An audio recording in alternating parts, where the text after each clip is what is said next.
Hello everyone. Now we will do some application of the inverse. तो inverse जब हम निकालते हैं मैट्रिक्स का, अब हम देखेंगे उसको यूज कैसे करना है। उसको हम यूज करेंगे सिस्टम ऑफ लीनियर इक्वेशन के सॉल्यूशन निकालने। तो पहले तो हमें इनवर्स निकालना है। ए पार्ट में तो यही कहा गया है कि ए मैट्रिक्स का इनवर्स फाइंड करेंगे। तो ए पार्ट को सॉल्व कर रहे हैं हम। हमें निकालना है ए का इनवर्स। हम ऑलरेडी ये कर चुके हैं कि किसी भी मैट्रिक्स का इनवर्स होता है adjoint of A matrix divide by the determinant of the matrix. तो अगर आप डिटर्मिनेंट निकालने की कोशिश करोगे तो 4 into 2 is 8 minus 5 3 is 15। तो यहाँ एडजॉइंट ऑफ ए आपके पास आएगा। इस मैट्रिक्स को चेंज कर दो, यहाँ पे 4 आ जाएगा और यहाँ पे ये आएगा -5 बिकॉज सेकेंड पोजीशन पे। यहाँ अभी रहने दो, 5 रहने दो, बाद में करेंगे। अब नेक्स्ट में इस पोजीशन के लिए 3 आएगा माइनर और नेक्स्ट इसके लिए 2 आएगा। तो ये मैट्रिक्स का माइनर आया है, हम इसमें ऑड पोजीशन पे नेगेटिव साइन लगाते हैं। ये भी नेगेटिव और ये भी नेगेटिव। इसका जो ट्रांसपोज करके आएगा वही एडजॉइंट ऑफ मैट्रिक्स आएगा। तो डिटर्मिनेंट तो आया है -7। ये एडजॉइंट मैट्रिक्स आ चुकी है 4 -5 -3 and 2। तो हमने इनवर्स तो निकाल लिया। अब बी पार्ट में कहा है right the system in matrix form. हमें इस सिस्टम को मैट्रिक्स की फॉर्म में लिखना है। तो कैसे लिखेंगे? मैट्रिक्स आएगी, 3 टाइप की मैट्रिक्स आएगी हमारे पास। फर्स्ट मैट्रिक्स है जो कोफिशिएंट मैट्रिक्स आएगी। इसमें हम फर्स्ट रो के एलिमेंट्स का कोफिशिएंट देखेंगे। तो x का कोफिशिएंट 2 है, नेक्स्ट y का कोफिशिएंट 3 है, सेकेंड रो में x का कोफिशिएंट 5 और y का कोफिशिएंट 4। ये मैट्रिक्स हमारी आई कोफिशिएंट मैट्रिक्स। इसके साथ हम लिखते हैं जो वेरिएबल्स होते हैं। वेरिएबल्स कौन कौन से हैं? एक x यूज हुआ है और बाद में y यूज हुआ है। ये वेरिएबल मैट्रिक्स आ गई। और राइट साइड में जो एलिमेंट्स है इक्वल टू की राइट साइड, वो एज इट इज लिखेंगे हम कॉलम मैट्रिक्स की फॉर्म में। तो ये हमने लिखा इसको इस फॉर्म में a multiply by x is equals to b। इस टाइप की फॉर्म में हमने इसको लिख लिया। इसमें तीनों की तीनों ही मैट्रिक्स है। तो इसमें क्या हुआ, अब ax इक्वल्स टू b तीनों ही हमारे पास मैट्रिक्स आ चुके हैं। ये हमारी a मैट्रिक्स है, ये x मैट्रिक्स है और ये b मैट्रिक्स है। हमें निकालनी है x और y की वैल्यू। दैट मीन हम x मैट्रिक्स की वैल्यू निकालेंगे। उसके लिए हम क्या करें, हम इस इक्वेशन की, ये जो इक्वेशन है इस इक्वेशन में लेफ्ट साइड पे a, तो हम a इनवर्स ऑपरेट कराएंगे इसमें बोथ साइड पे। यहाँ पे a inverse a into x is equals to a inverse into b। a inverse into a ये आइडेंटिटी मैट्रिक्स हो जाती है। तो आइडेंटिटी को किसी भी मैट्रिक्स से मल्टीप्लाई करो, आपके पास वही मैट्रिक्स आएगी। और यहाँ आपके पास a इनवर्स इंटू b आ गया।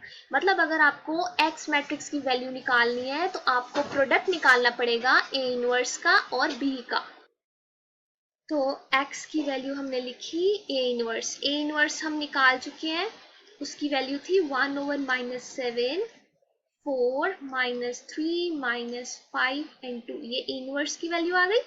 b के साथ मल्टीप्लाई करवाना। b मैट्रिक्स हमारी ये रही कॉलम मैट्रिक्स 4 and 7। अब इनको मल्टीप्लाई कराएंगे। 1/-7 एज इट इज रहने दो। मैट्रिक्स को मल्टीप्लाई करना हम सीख चुके हैं। इस रो को उठा के इस कॉलम के एलिमेंट्स पे रखेंगे। 4 into 4 is 16 minus 17 3s are 51। तो ये आया। नेक्स्ट इस रो को उठा के इस कॉलम के एलिमेंट्स पे रखेंगे। तो 5 4s are -20 प्लस 34। इसको सॉल्व करेंगे तो 1/-7, यहाँ पे हमारा -35 बचेगा और यहाँ पे 14। अब 1/7 जो बाहर था, मैट्रिक्स मल्टीप्लिकेशन में जब हम स्केलर से मल्टीप्लाई करवाते हैं अंदर वो मैट्रिक्स के हर एक एलिमेंट से मल्टीप्लाई हो जाएगा। तो -35/-7 एंड 14/-7। इसको कैंसिल करेंगे तो हमारे पास आएगा 5 एंड -2। ये क्या था? ये था x मैट्रिक्स। अब x की मैट्रिक्स थी क्या? एक्स मैट्रिक्स थी एक्स एंड वाई, और ये हमारी इक्वल आ चुकी है 5 एंड -2 की इक्वल। अगर हम एलिमेंट्स को कंपेयर करें यहाँ से तो x की वैल्यू आपकी 5 आ जाएगी, y की वैल्यू -2 आ जाएगी। तो हमने सॉल्व कर लिया लीनियर इक्वेशन को। लेकिन ये हम तभी यूज कर सकते हैं जब मैट्रिक्स के पास या जो गिवन लीनियर इक्वेशंस हैं उसके पास यूनिक सॉल्यूशन हो। जब यूनिक सॉल्यूशन होगा तो डिटर्मिनेंट नॉन जीरो रहेगा। डिटर्मिनेंट नॉन जीरो रहेगा तो हम मैट्रिक्स का इनवर्स फाइंड कर पाएंगे। लेकिन जब एक से ज्यादा सॉल्यूशन होंगे तब हम ये मेथड नहीं लगा सकते। ऑलराइट, पहले उस जो सिस्टम ऑफ लीनियर इक्वेशन जो गिवन है उसका यूनिक सॉल्यूशन होना चाहिए, फिर हम अप्लाई कर सकते हैं। आगे चलते हैं, एक और क्वेश्चन एग्जांपल है हमारे पास, एक और इसको करेंगे। क्वेश्चन के कहा गया है does the system has unique solution. पहले तो हमें ये फाइंड करना है कि इसके पास यूनिक सॉल्यूशन है या नहीं। यूनिक सॉल्यूशन कैसे पता करते हैं? डिटर्मिनेंट निकाल के। तो इसकी हम पहले मैट्रिक रिप्रेजेंटेशन कर लेते हैं। 2 3 4 -1 ये ए मैट्रिक्स आ जाएगी, एक्स मैट्रिक्स में आएगा एक्स एंड वाई। एक्स में सिर्फ वही लिखने हैं जो वेरिएबल्स काउंट हो रहे हैं हमारे पास, एक एक्स है और एक वाई। हम उसके साथ साइन नहीं लगाएंगे, इस 3 के साथ नेगेटिव था, ना ही एक्स के साथ कोई नेगेटिव पॉजिटिव लगाएंगे ना ही वाई के साथ। तो राइट साइड में 8 और 11 ये हमने मैट्रिक्स रिप्रेजेंटेशन लिख ली। ये ए है, ये एक्स है और ये बी है। अब हम चेक करेंगे कि इसका यूनिक सॉल्यूशन है या नहीं। तो उसके लिए डिटर्मिनेंट निकालेंगे ए का डिटर्मिनेंट निकालना चाहे तो -2 - +12 तो ये आ जाएगा 10। ए का डिटर्मिनेंट 10 आ गया, 10 नॉन जीरो है तो दैट मीन इसका यूनिक सॉल्यूशन होगा। अब सॉल्यूशन होगा तो इक्वेशन हम लिख चुके हैं ax = b। हमें चाहिए इस x का सॉल्यूशन, किससे प्री मल्टीप्लाई करें? हम a इनवर्स से प्री मल्टीप्लाई करेंगे बोथ साइड। तो हमने a इनवर्स के साथ प्री मल्टीप्लाई किया। ये जो दोनों है इन दोनों का आइडेंटिटी हो जाएगा। किसी मैट्रिक्स को उसके इनवर्स के साथ मल्टीप्लाई करो तो आइडेंटिटी मैट्रिक्स आ जाएगी। वो इनवर्स आप चाहे उसकी लेफ्ट साइड से मल्टीप्लाई करवाओ चाहे राइट साइड से मल्टीप्लाई करवाओ, आपके पास आइडेंटिटी ही बचेगा। तो ये आ जाएगा identity into x is X is equals to A inverse into B. अब हम A इनवर्स और B को मल्टीप्लाई करेंगे, लेकिन उससे लिए हमें A इनवर्स निकालना पड़ेगा। A inverse is equals to adjoint of A over determinant of A। Determinant हम 10 निकाल चुके हैं, अब एडजॉइंट रहता है निकालने वाला। एडजॉइंट में क्या होगा, ये जो 2 क्रॉस 2 की मैट्रिक्स का एडजॉइंट निकालना इजी होता है। ये डायगोनल एलिमेंट को एक्सचेंज कर दो और दूसरी साइड में जो डायगोनल एलिमेंट्स है उनका साइन चेंज कर दो सिर्फ, और इसका यही हमारा एडजॉइंट ऑफ ए आ जाएगा।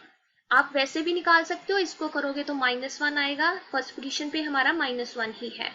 नेक्स्ट करोगे, नेक्स्ट पोजीशन पे 4 आ जाएगा। लेकिन जब आप ट्रांसपोज लोगे, जो हमने किया था माइनर निकाल के कोफैक्टर निकाल के ट्रांसपोज लेके, आपके पास एडजॉइंट ये आ जाएगा।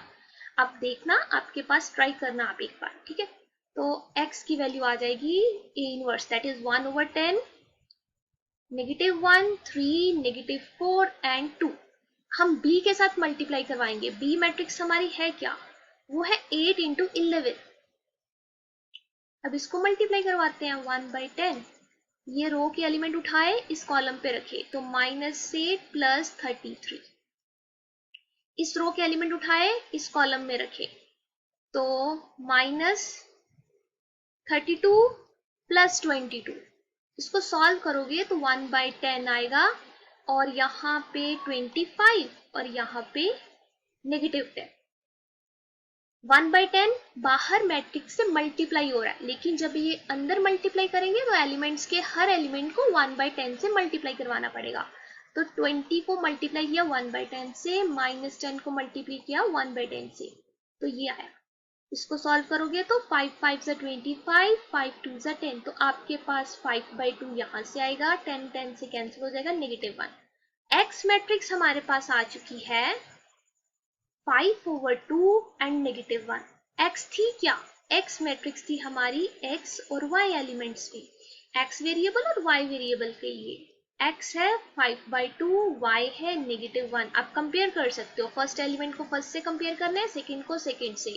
x की वैल्यू -5/2 आ जाएगी, y की वैल्यू -1 आ जाएगी। तो ये आपका सॉल्यूशन निकल गया किसका, सिस्टम ऑफ लीनियर इक्वेशन का, जो आपके पास गिवन था। ये मैंने नेगेटिव क्यों आया, नेगेटिव नहीं आई है, पॉजिटिव 5/2 है। तो x की वैल्यू 5/2, y की वैल्यू -1। तो ये आपका सोल्यूशन आ गया इस सिस्टम ऑफ लीनियर इक्वेशन का। ये मेथड हम तब लगाते हैं जब डिटर्मिनेंट नॉन जीरो हो, क्योंकि डिटर्मिनेंट नॉन जीरो होगा हम तब ही मैट्रिक्स का इनवर्स निकाल सकते हैं। ऑलराइट, तो ये थी इनवर्स की एप्लीकेशन, कि इनवर्स को हम मैट्रिक्स के इनवर्स को यूज कर रहे हैं किसी सिस्टम ऑफ लीनियर इक्वेशन को solution. Alright, so thank you.